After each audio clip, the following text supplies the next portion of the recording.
జై శ్రీరామ్. శ్రీమాత్రే నమః. శ్రీ గురుభ్యో నమః. డిసెంబర్ 6వ తారీఖు నుంచి ఫిబ్రవరి 24వ తారీఖు వరకు కూడా భూమిపుత్రుడైన మంగళ్ వక్రగతిలోకి వెళ్తూ ఉన్నారు. డిసెంబర్ 6వ తారీఖు నుంచి 2024 డిసెంబర్ 6వ తారీఖుకి ఆయన వక్రగతిలోకి వెళ్తున్నారు. 2025వ సంవత్సరం ఫిబ్రవరి 24వ తారీఖు మంగళ్ వక్రత్యాగం చేస్తున్నారు. తర్వాత కూడా అంటే ఇప్పుడు కర్కాటక రాశిలో ఈ వక్రారంభం మొదలైంది. మిథున రాశిలో ఆయన వక్రత్యాగం చేస్తారు.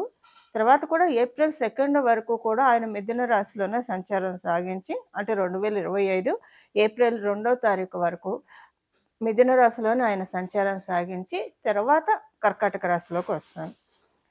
ద్వాదశ రాశుల వాళ్ళకి ప్రతి ఒక్కళ్ళు మంగళ ఇంపాక్ట్ డెఫినెట్గా మనందరి జీవితాల్లో ఉంటుంది.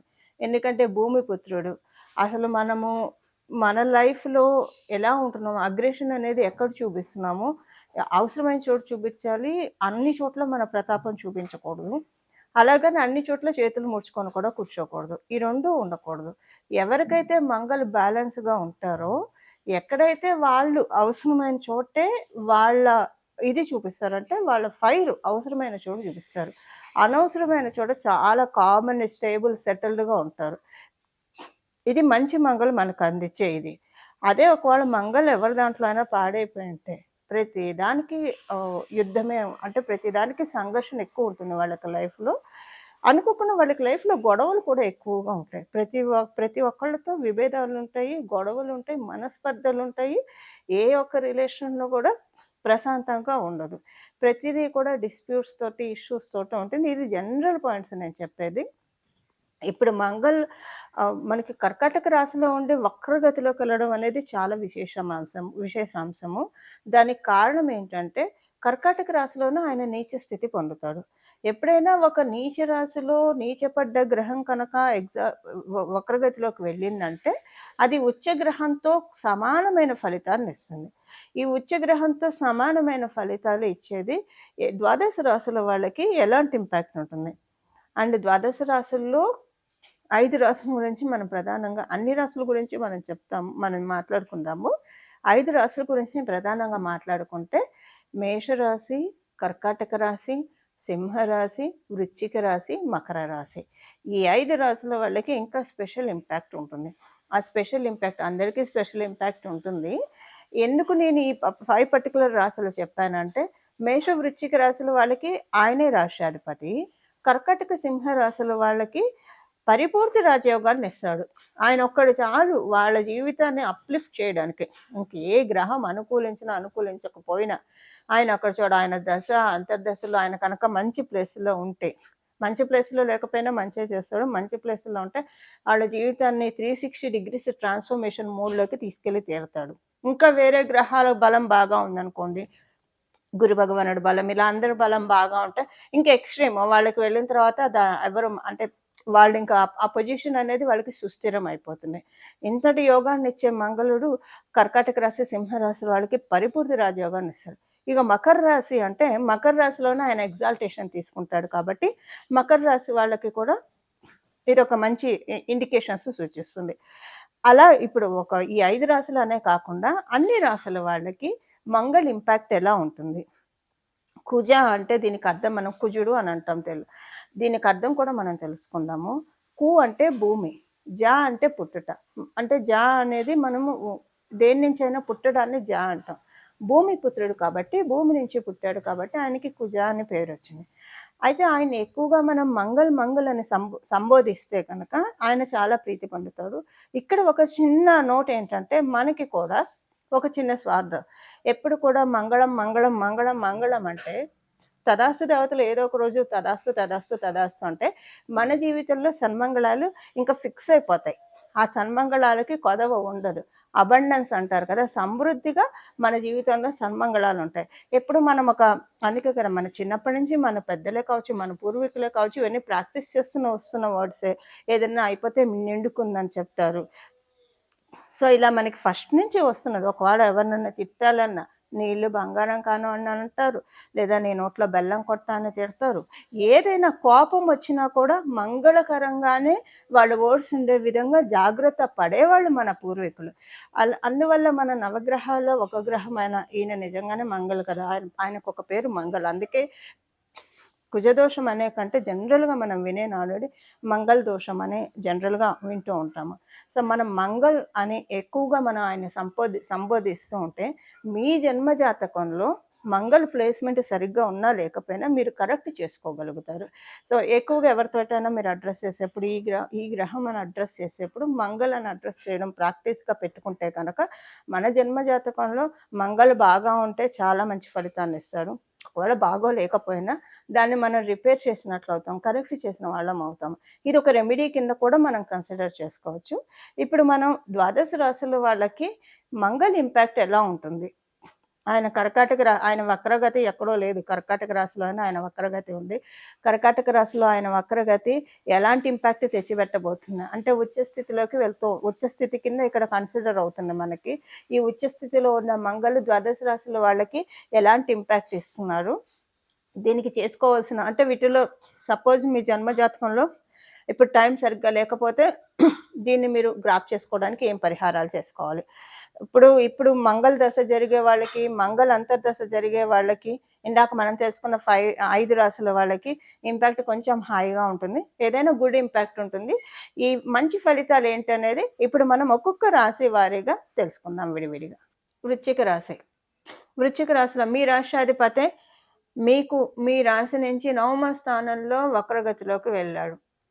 సో మీ రాష్ట్రాధిపతి అవ్వడం ఒకటి, అండ్ మీకు 9వ స్థానంలో వక్రగతిలో ఉండడము. పూర్వపుణ్యాన్ని బయటికి తెస్తున్నాడు. పూర్వపుణ్యము ఏ విషయాల్లో బయటకు వస్తుందో ఇప్పుడు మనం ఒక్కొక్కటి నెమ్మదిగా అన్ని అంటే ప్రతిదీ కూడా మనం చర్చించుకుందాం. మీకు ఒక ట్రాన్స్ఫర్మేషన్ అయితే ఇస్తున్నాడండి. మీరు విదేశాలు వెళ్ళాలని అనుకుంటే ఇది చాలా మంచి శుభ సమయము. ఆల్రెడీ మీరు విదేశాల్లో ఉన్నారు లేదా మెట్రోపాలిటన్ సిటీస్లో ఉన్నా కూడా మీకు మంచి మంచి శుభ సమయం. అంటే మీరు పుట్టిన ప్రదేశం అంటే అమ్మమ్మ గారి ప్రదేశం కాదు, మీరు చిన్నప్పుడు ఎక్కువగా పెరిగిన ప్రదేశం ఉంటుంది కదా, ఆ ప్రదేశం నా ఉద్దేశము. ఎందుకంటే ఎవరైనా అమ్మమ్మ గారి ఇంట్లోనే పుడతారు, అక్కడ ఉండాలని ఉండదు, మళ్ళీ ఇక్కడికి వచ్చేస్తారు. సో వచ్చేసిన తర్వాత చిన్నప్పుడు ఎక్కువగా కనీసం 5th క్లాస్ వరకు ఏ ప్రదేశంలో ఉన్నారు, ఆ ప్రదేశం కాకుండా ఆ ప్రదేశం నుంచి మీరు చాలా దూరంలో ఇప్పుడు ఉంటే మీకు ఇది చాలా మంచి ట్రాన్సిట్. సహజంగా అలానే ఉండే అవకాశాలు ఉంటాయి, అవకాశాలు ఉండకపోవచ్చు. కొంతమంది అదే ప్రదేశంలో ఉంటారు. సో ఆ ప్రదేశంలో ఉంటే మీకు బాగుండదు అంటే బాగుంటుంది, బట్ దూరంగా ఉన్న వాళ్ళకి కొంచెం ఎక్కువగా ఉంటుంది. సపోజ్ మీరు పుట్టిన ప్రదేశంలోనే ఉన్నారే అనుకోండి, మీకు దూర ప్రాంతం నుంచి ఏదైనా ఒక లబ్ధి కలిసి వస్తుంది, లేదా మీరు అనుకున్న పని ఏదైనా అవుతుంది, అదొకటి. సెకండ్ థింగ్ ఏంటంటే మీకు పూర్వపుణ్యం యాక్టివేట్ అవుతూ ఉందని చెప్పాను కదా. ఈ పూర్వపుణ్యం ఏ విషయంలో యాక్టివేట్ అవుతుందంటే ప్రాపర్టీస్ వైజ్ అండి. మీకు రావాల్సిన ప్రాపర్టీస్ మీకు కావచ్చు, మీ ఇంట్లో వాళ్ళకి కావచ్చు. ఏదైనా టెన్షన్ ఉంటుందేమో, గొడవ ఉంటుందేమో అని అనుకున్నది మీకు రావాల్సిన ఇప్పుడు ఉమ్మడిలో ఉన్న ప్రాపర్టీస్ అండి, వాటికే కదా టెన్షన్ గొడవలు. మనంతటా మనం సంపాదించుకున్న వాళ్ళకి వాటికి ఏం గొడవలు ఉండవు, మనం డబ్బులు సమకూర్చుకోవడం ఒకటే తరువాయి. సో అలా ఉన్నది ఏదన్నా మీకు టెన్షన్ ఉంటే ఆ టెన్షన్స్ నుంచి క్లియర్ చేసి గ్రీన్ టిక్ పెడుతున్నాడు మంగళ అని చెప్పాలి. దేనికి గ్రీన్ టిక్ పెడుతున్నాడు? మీరు ప్రాపర్టీ యోగం మీకు నేను కలిగిస్తున్నాను, ఇది మీకు కావచ్చు, మీ ఇంట్లో వాళ్ళకి కావచ్చు, ప్రశాంతంగా మీరు తీసుకోండి. దీంట్లో ఎవరు వచ్చి ఆక్షేపించరు మిమ్మల్ని. మీ పెద్దల నుంచి వచ్చే ఆస్తే కావచ్చు, తోబుట్టువులు కావచ్చు, లేదా ఎవరైనా ఆస్తికి వాటాదారుల వల్ల మీకు ఎలాంటి ఇబ్బంది కలగదు. సో మీరు ఎలాంటి వర్రీ పెట్టుకోకండి అని మంగళ ఇక్కడ మీకు గ్రీన్ టిక్ కొడుతున్నాడు. ఇదొకటి. అలాగే మీకు రావాల్సింది ఏదో రావట్లేదు, మీరు అడగలేకపోతున్నారు. అంటే మనం అడగాల ఇలాంటివన్నీ, వాళ్ళే తెలుసుకొని ఇవ్వాలి కదా, వాళ్ళకి బాధ్యత ఉండాలి కదా అని ఇలా కొన్నిసార్లు ఈ థాట్స్తో ఆగిపోతారు. అలాంటి దాంట్లో మీరు ఉంటే కనుక మీకు ఇది చాలా మంచి ట్రాన్సిట్. మీకు ఇది అయ్యే లోపల లేకపోతే ఏప్రిల్ లోపల అనుకోండి ఒక ప్రాపర్టీ బ్లెస్సింగ్ అయితే ఉందండి. ఇది పెద్దల నుంచి వచ్చే ప్రాపర్టీ బ్లెస్సింగ్ ఉంది, అంటే పెద్దవాళ్ళ నుంచి వచ్చే ప్రాపర్టీ బ్లెస్సింగ్ మీకు చాలా బాగా ఉంది ఈ టైంలో. ఇది ప్రాపర్టీస్ విషయంలో చాలా బాగా ఉంది. మీరు విదేశాలు వెళ్ళాలని అనుకుంటే ఇది చాలా మంచి శుభ సమయం, వెళ్ళండి, గో అహెడ్, చక్కగా వెళ్ళేసేసి వస్తారు. మీరు ఈ టైంలో వెళ్తే కనుక జామ్ అని వెళ్తారు, అక్కడ బాగుంటుంది. ప్రాపర్టీ విషయంలో ఏదైనా అసంతృప్తి మీకు ఉంది అనుకోండి, ఎవరో అంటే మీకు ఇవ్వాల్సిన వాళ్ళ అదే మీ మీ మీ వాళ్ళే ఇవ్వట్లేదు, ఇది అడగాలండి వాళ్ళ బాధ్యత కదా! ఇవ్వాలి కదా! అని మీకు అనిపించొచ్చు. అడగక్కర్లేదు. కానీ ఆ టైం వచ్చేదాకా కూడా వాళ్ళకి కూడా ప్రచోదనం కాదు. బుద్ధి ప్రచోదనం కాదు. సో, అలా మీకు ఈ టైంలో రావాల్సినవొస్తాయి. అలాగే మీకు పూర్వీకుల నుంచి ఏదైనా ఒక ప్రాపర్టీ సంక్రమించే అవకాశం ఉంది. అది బావుంటుంది. ఈ సమయంలో మీరు విదేశాలు వెళ్తే సూపర్బ్ పీరియడ్ అండి. అంటే చాలా బావుంటుంది మీకు విదేశాలు వెళ్ళడానికి. గో అహెడ్ చక్కగా మీరు వెళ్లి అక్కడ మంచి మెమోరీస్‌ని తెచ్చుకుంటారు. తర్వాత ఒకవేళ ఇన్ కేస్ అక్కడే ఉండాలనుకున్నా చాలా బాగా ఉంటుంది. లేదా పర్టిక్యులర్ పీరియడ్ ఆఫ్ టైమ్ ఉండి మళ్ళీ వద్దామని అనుకున్నా కూడా మీకిది కూడా బావుంటుంది. 2 వైస్ వర్సా అని చెప్పొచ్చు అండి. సో, విదేశాలు వెళ్ళాలనుకోవట్లేదు అని అనుకున్న వాళ్ళకి కూడా బాగా ఉంది. ఓవరాల్‌గా చెప్పాల్సిందేంటంటే, మీ సెకండ్ పూర్వ పుణ్యాన్ని యాక్టివేట్ చేస్తూ ఉన్నాడు మంగళ్. సో, ప్రాపర్టీ విషయంలో మంచి బ్లెస్సింగ్ ఉంది. విద్యార్థినులకి హైయర్ ఎడ్యుకేషన్ చేయాలనుకున్న వాళ్ళకి ఇది చాలా అంటే చాలా మంచి శుభ సమయము. సో, మంగళ్ మీకు అన్ని మంచి ఫలితాలను ఇస్తున్నారు. వీటిని ఇంకా ఒడిసి పట్టుకోవడానికి ప్రయత్నించండి ఈ పరిహారాలు చేయడం ద్వారా. మంగళ్ వక్రగతి కర్కాటక రాశిలో ఉన్న మంగళ్ వక్రగతి ఉచ్చ ఫలితాలని మనందరి జీవితంలో సన్మంగళాలని మనం పొందడానికి మనందరం చేసుకోవాల్సిన పరిహారము. లక్ష్మీ నరసింహస్వామి వారి ఆరాధన. నమో భగవతే లక్ష్మీ నారసింహాయ. నమో భగవతే లక్ష్మీ నారసింహాయ. నమో భగవతే లక్ష్మీ నారసింహాయ. ఈ నామాన్ని ప్రతిరోజు 108 సార్లు అంతకంటే మించిన సార్లు మీకు ఓపికండి, టైం తీరిక ఉంటే, లేదా మీరు ఏ పని చేస్తున్నా సరే మీ పని మీరు చేసుకుంటూ ఈ నామాన్ని 24/7 మీ మనసులో అనుకుంటూ ఉంటే, పడుకున్నప్పుడు మెలుకు వచ్చినప్పుడు కూడా ఈ నామాన్ని జపించగలిగితే చాలా మంచిది. ఇదొకటి. మీరు స్వామివారికి సంబంధించిన స్తోత్రాలు ఇవేవన్నా చదువుకుంటే మంచిది. ఇంటి దగ్గర ఉన్న లక్ష్మీ నరసింహస్వామి వారి క్షేత్రాలు కావచ్చు, లేదా ఆయన స్వయంభూగా వెలిసిన క్షేత్రాలు కావచ్చు, వీటిని ఈ సమయంలో ఏదో ఒకసారి దర్శించుకోవడానికి ప్రయత్నిస్తే మంచిది. వీటన్నిటితో పాటు మేజర్‌గా మనం చేయాల్సింది లక్ష్మీ నరసింహస్వామి వారి అవతార ఘట్టాన్ని మనం ప్రతిరోజు మననం చేసుకోవాలి మనసులో. శ్రీమద్ భాగవతంలో దశావతారాల గురించి మనకి ప్రస్తావన ఉంటుంది. అందులో ఒకటైన లక్ష్మీ నరసింహస్వామి వారి అవతారం ఘట్టము ప్రతిరోజు చదివితే చాలా మంచిది. చదివితే అసలు చాలా మంచిది. లేదా విన్నా మంచిది. ఈ రెండిటికి టైం కుదరలేదు. అసలైతే మనకు తెలుసు కదా ప్రహ్లాద చరిత్ర, లక్ష్మీ నరసింహస్వామి ఆవిర్భావం ఎలా అయింది. ఇవన్నీ రోజు మననం చేసుకోవడం. ప్రతిరోజు మీరు చక్కగా స్నానం చేశాక లక్ష్మీ నరసింహస్వామి అవతార ఘట్టాన్ని ఒక్కసారి మననం చేసుకుంటే చాలా సన్మంగళాలు జరుగుతాయి. ఇక్కడ ఏంటంటే ఆయన ఉచ్చస్థితి పొందుతుంది. నీచ స్థితి అయిన కర్కాటక రాశిలో ఆయన ఉచ్చస్థితి వక్రగతిలో ఉండి పొందుతూ ఉన్నాడు. సో, ఈ కర్కాటక రాశి నుంచి ఆయనకు వెళ్ళేది మిథున రాశిలోకి కాబట్టి లక్ష్మీ నరసింహస్వామి వారిది అంటే ఇప్పుడు మనం మంగళకి ఆంజనేయ స్వామి వారిని పూజించవచ్చు, సుబ్రహ్మణ్య స్వామి వారిని పూజించవచ్చు, లక్ష్మీ నరసింహస్వామి వారిని పూజించవచ్చు. అంటే ఇప్పుడు ఉన్న ఈ ప్రత్యేక దీంట్లో లక్ష్మీ నరసింహస్వామి వారి ఆరాధన చేసుకుంటే లక్ష్మీ నరసింహస్వామి వారి ఆవిర్భావ ఘట్టం వింటే చాలా మంచిది. మీరు కార్తికేయుడిని పూజించవచ్చు, హనుమంతుడిని కూడా పూజించవచ్చు, ఎవరినైనా పూజించవచ్చు, లేదా ముగ్గురిని కలిపి పూజిస్తామంటే ఇంకా మంగళం, ఇంకా శుభంగా ఉంటుంది. ఈ విధంగా ఈ వక్ర గతిలోకి అంటే డిసెంబర్ 6 నుంచి ఫిబ్రవరి 22 ఆ తర్వాత కూడా కంటిన్యూ చేయండి. ఏప్రిల్ వరకు కనీసం కంటిన్యూ చేయడానికి ప్రయత్నించండి. ఎందుకంటే మిథున రాశిలో నుంచి ఆయన కర్కాటక రాశిలోకి రావడానికి ఏప్రిల్ ఫస్ట్ వీక్ పడుతుంది కాబట్టి వినడానికి, చదవడానికి లేదా మననం చేసుకోవడానికి ప్రయత్నించండి. నామాల్ని జపించండి.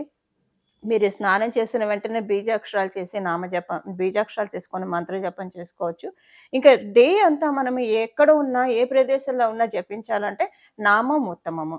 సో, డే అంతా మనము అంటే ఒక పూజా గదిలోనే స్నానం చేసిన అరగంటో, గంటో అని కాకుండా డే అంతా కూడా మనం భగవంతుడితోటి కనెక్ట్ అయ్యి ఉండాలి.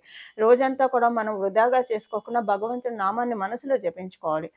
మానసిక జపానికి ఎటువంటి దోషాలు ఉండవు. సో, ఈ విధంగా కనుక మనం జపించుకుంటే మన జీవితంలో సన్మంగళాన్ని తెచ్చిపెడతారు. ప్రత్యేకించి ఇప్పుడు మంగళ దశ జరిగేవాళ్ళు, మంగళ అంతర్దశ జరిగే వాళ్ళకి ఇది మంచి ఇంపాక్ట్ ఉంటుంది. దీన్ని మనం చక్కగా క్యాష్ హోల్డ్ చేసుకోవడానికి ప్రయత్నిద్దాము. మన జీవితంలోకి సన్మంగళాన్ని మనం ఆహ్వానిద్దాము. సన్మంగళాల గంటికల్ని మన జీవితంలో మనం మోగిద్దాము.